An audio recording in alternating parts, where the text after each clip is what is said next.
As a small business owner or leader, you should arguably be focusing on the money-making aspects of your business, the 20%, while someone else handles the 80%. The 80-20 rule demonstrates that you can and should disregard 80% of your business activities. They should either be delegated or outsourced so you can focus on the top 20% that produce revenue. Hey there, you're listening to the Priority Pursuit Podcast, a podcast dedicated to helping small business owners and leaders define, maintain, and pursue both their personal and business priorities so they can build lives and businesses they love. I'm your host, Victoria Rayburn, and it's a new year, friends. If you are listening to this episode the day that it airs, we are only 2 days into 2024. And while this may or may not be your first day back to work after the holidays, I'll bet that you're already thinking about your goals for the new year, both your personal life and in your professional life. I'd also bet that you are excited to get started. Personally, I love this time of year. I mean, the holidays allow me to rest, and the new year always feels like it contains so many possibilities. As a driven small business owner or leader yourself, I am sure that you can relate. Now, as we go into the new year, I'm sure that your podcast feed is full of episodes about how to set SMART goals and actually follow through on your New Year's resolutions, which is great. But today, I want to have a different conversation. You see, pursuing goals, takes time, and that time has to come from somewhere. So rather than just adding tasks to your plate as we go into a new year, I want to encourage you to also commit to a few time-saving tactics so that you can pursue both your new goals and your priorities well. With this in mind, in this episode of Priority Pursuit, we're exploring 6 time-saving hacks you can use as a small business owner. Now, this is the Priority Pursuit podcast. As a result, you can't possibly be surprised that the first thing I want to encourage you to do is determine what your business priorities are. Because in order to use your time well, you need to know what you specifically need to focus on. Now, quick side note, this is also a great time of year to assess your personal priorities. If you'd like an exercise that allows you to do that, go back and listen to episode 120, how to pursue your personal priorities as a small business owner, at the link in the show notes or wherever you listen to podcasts. But to determine your business priorities, I want to encourage you to use what's called the Pareto principle, which is often referred to as the 80-20 rule. Now, in case you aren't familiar with this idea, the Pareto principle contends that in nearly all situations, 80% of results or consequences are a result of 20% of causes or effort. In business, that means that typically 80% of profits and growth are a result of 20% of work. In other words, only 20% what you do actually yields profits, while the other 80%, while still necessary, does not. As a small business owner or leader, you should arguably be focusing on the money-making aspects of your business, the 20%, while someone else handles the 80%. I love this quote from Sabri Subi in his book, Sell Like Crazy, which I highly recommend, by the way, and we can include a link to in the show notes. But according to Sabri, the 80-20 rule demonstrates that you can and should disregard 80% of your business activities. They should either be delegated or outsourced so you can focus on the top 20% that produce revenue. With this in mind, I would encourage you to write down all of the tasks you're responsible for in your business, as well as the tasks you need to add to your list with your new goals for the new year in mind. Then determine the 80% that can either be handed off to someone else, which we'll discuss more in a moment, or that just don't need to be done in the first place. We all have tasks like that. They just hang out on our to-do lists and they really don't need to be done. But chances are there are only a few things that you personally have to do within your business. And when you can put your effort toward the things that you must do and the most revenue generating tasks, your business will see more growth and you'll be much more likely to reach your goals. Now, the 80-20 rule sounds great, but the fact of the matter is somebody has to take care of the 80% of the tasks that you just eliminated from your to-do list. I mean, you cannot possibly expect to stay in business if nobody is running payroll, taking care of tax responsibilities, responding to customers' emails, or, marketing your business. With this in mind, you need to determine who will be responsible for the other 80%, whether it be a full-time team member, a VA, part-time contractors, or perhaps it's time to partner with an agency or another company to take some things off your plate. Now, every small business owner's priorities list is going to look a little different, but as small business owners that work with other small businesses day in and day out, Kelly and I have found that most small business owners and leaders can outsource or delegate HR, payroll, accounting, bookkeeping, legal matters, IT services, and marketing, and then also any repeatable task that can be taught or systematized. So whether it's taking care of your services, taking care of your products, chances are somebody else can be taught to do that. You do not need to be the only one doing that. Again, if you want your business to grow and to have the capacity to reach your goals, you need to be able to focus on the most important and or money-making aspects of your business. And chances are about 80% of what's on your current to-do list can be handled by and possibly handled better by someone else. So determine what business tasks you can delegate or outsource and get them off your plate as soon as possible. In addition to thinking about what tasks you can outsource or delegate in your business, I want to encourage you to think about what you can outsource in your personal life. For example, how much more time would you have if you used a grocery delivery service like Instacart to deliver your groceries to you? Or how could you more effectively use your time if you had a house cleaner come once a month? What if you had your 17-year-old take your car for an oil change every 3 months? Or what if you discussed carpooling with another parent so that you aren't running kids to and from practice 15 times per week? Or are you at a point in your business where it's time to hire a personal assistant to keep track of your calendar and run errands for you? Regardless of your budget, I can almost promise you that there are things in your personal life that you can either delegate or outsource. As naturally driven people, small business owners and leaders tend to take on more than they actually have to, both at home and at work. But by outsourcing and delegating, you can give yourself more time to pursue your goals and to focus on both your personal and business priorities. Now, in case you're listening and thinking, yeah, sounds great, but I don't have the budget to just start hiring people, I get it. Well, I do still want to encourage you to start small by delegating as much as you can to a VA or contractor. Another way you can free up your time is to create systems and automations. I'm not going to dive deep into systems and systems in this episode because our systems expert was just on the show and is so much more gifted in this area than I am. So if you'd like to learn more about how you can develop systems to save time, I want to encourage you to go back and listen to episode 118, or systems every small business must have to increase efficiency and growth, with Tree Frog's Director of Operations, Mary Adkins. You can find this episode wherever you listen to podcasts or via the link in the show notes. But basically, guys, when you take the time to develop systems and processes for your regular business tasks, you can drastically free up your time and even, teach other people how to handle them. In addition to developing systems, I also want to encourage you to take the time to develop automations. Essentially, look at the tasks that you have to regularly complete within your business and do a little research to see if there is a tool that will allow you to automate any of those tasks, whether it be through AI technology or more traditional forms of automation. For example, we use HoneyBook, which is a CRM, to handle all podcast guest communication.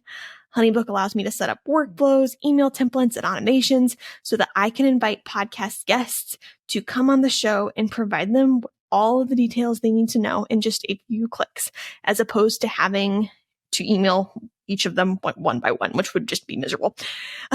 Other automation tools we love and regularly recommend to small businesses include Zapier for connecting tools and softwares, ManyChat for serving our audience well on Instagram, and ClickUp for project management. With today's technology, there are so many automation options out there. With this in mind, look at your task list and do some research to determine what can be automated. Now, if you need automation suggestions, don't hesitate to reach out to us through treefrogmarketing.com or on Instagram at treefrogmarketing. Chances are Mary will have an automation recommendation for you, and she is always more than happy to share. It's just her zone of genius and an area she's super passionate about. But once you've selected a tool, commit to setting it up.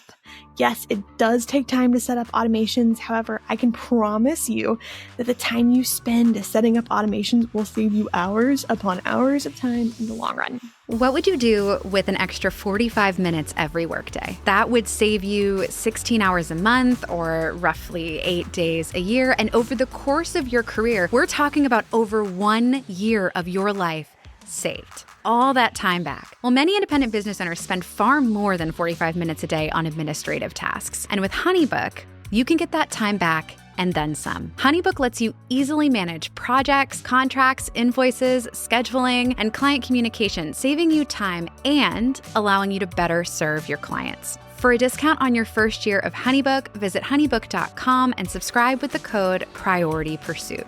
45 minutes a day adds up quickly.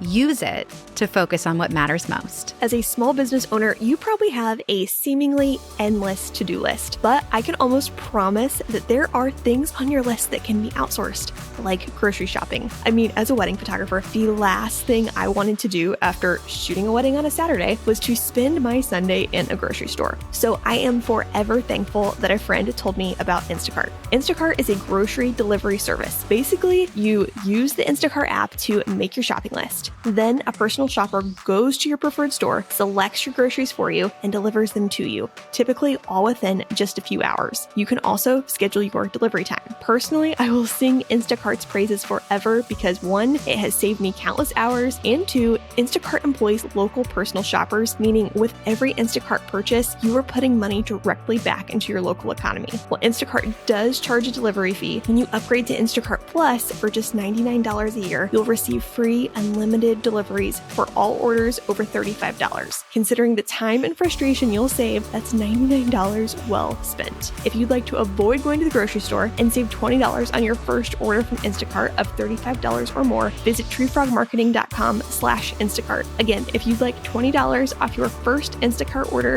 of $35 or more, visit treefrogmarketing.com/Instacart. Now, speaking of Mary, the 4th time saving hack I want to encourage you to pursue as soon as you are financially able is to hire an integrator, a project manager, or an operations director. In other words, hire someone to oversee your projects, systems, and processes so that you can be sure all deadlines are being met, your customers are being served well, and that nothing is being missed, and that you aren't spending your valuable time handling these responsibilities on your own. Now, don't get me wrong, there are systems like ClickUp, HoneyBook, and Trello that you can use to manage and track projects and to handle your team's schedules and timelines. However, even with such tools, someone still needs to be monitoring progress and adjusting timelines, and chances are that person should not be you. Having Mary oversee TreeFrog from an operations perspective allows every member of our team to focus on the most important aspects of their jobs and for us to serve our clients well by enabling us to consistently meet deadlines. For example, as you are listening to this episode, I am actually not working. I'm on maternity leave, and thanks to Mary's foresight and planning, we were able to batch months of podcast episodes so that I can fully focus on my family during my leave. The Tree Frog team doesn't have to stress about creating podcast episodes or handling my other responsibilities, and so that, you and I can keep having conversations like this on a weekly basis. Long story short, I can almost promise you that hiring an integrator, operations director, or whatever you want to call them will be one of the best hiring decisions that you ever make. All right, we cannot wrap this episode up without talking about marketing, specifically the flywheel marketing method. If you've been listening to Priority Pursuit for any time at all, you likely already know that we found the flywheel marketing method to be the most effective marketing strategy for small businesses by far, and that we are passionate about this strategy for 2 reasons. First of all, it's proven to work. Our clients have experienced up to 800% growth as a result of this exact strategy. Once your flywheel system is in place, your marketing will essentially continue to work on its own. As a result, this strategy is ideal for small businesses who want to see big, consistent results without spending all of their time working on their marketing. Now, usually we spend a lot of time talking about the effectiveness of the flywheel marketing model. However, today I want to focus on the time-saving aspect of the strategy. You see, setting up the flywheel marketing strategy does take quite a bit of work up front. I'm not going to lie to you, but the investment of time and or money, if you decide to outsource it, is worth it because once every piece is in place, your marketing, like a flywheel, will continue to produce results, even when you don't personally have time to focus on your marketing. Now, in case you aren't mechanically inclined, a flywheel is a mechanical device used to store rotational energy. A flywheel includes a heavy wheel or disc that's mounted on an axle that can rotate. Now, it's important to note that flywheels are different than regular wheels in that flywheels store energy, allowing them to rotate and function from their built-up energy reserve, even when new energy is not being applied. For example, think about a hand crank flashlight. When you rotate the crank, you give the flywheel energy, which it stores. As a result, when you need to use the flashlight, you don't have to crank the wheel to keep the light on. Instead, the flashlight uses its stored energy from its flywheel to power the flashlight's bulb. With a hand crank flashlight, if you apply energy up front, you'll have light for a long time. And in the same way, when you use the flywheel marketing method, you or your marketing team will need to put in quite a bit of work up front. Then your marketing will more or less continue to work on its own and just require minimal maintenance. As a result, when you use the flywheel marketing method, you can feel confident in your marketing strategy, prevent the time and income loss that come with trying one ineffective marketing tactic after another, and focus on your goals and other important aspects of your business. Now, this strategy is something I am super passionate about and could talk about for hours because of how I've seen it work for tree frog clients and how I've experienced it work as a small business owner myself.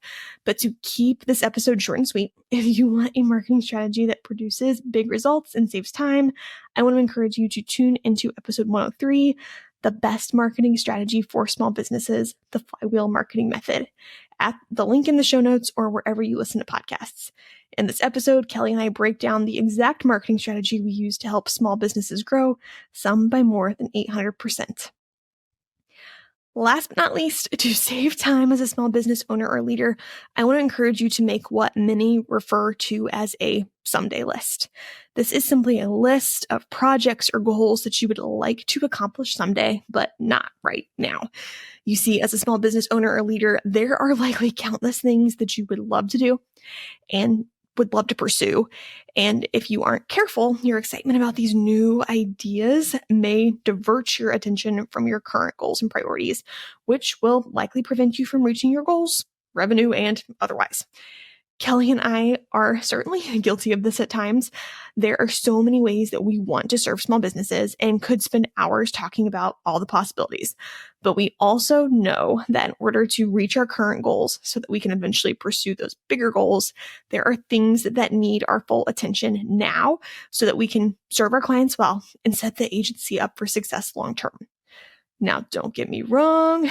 There are times where goals and priorities need to change.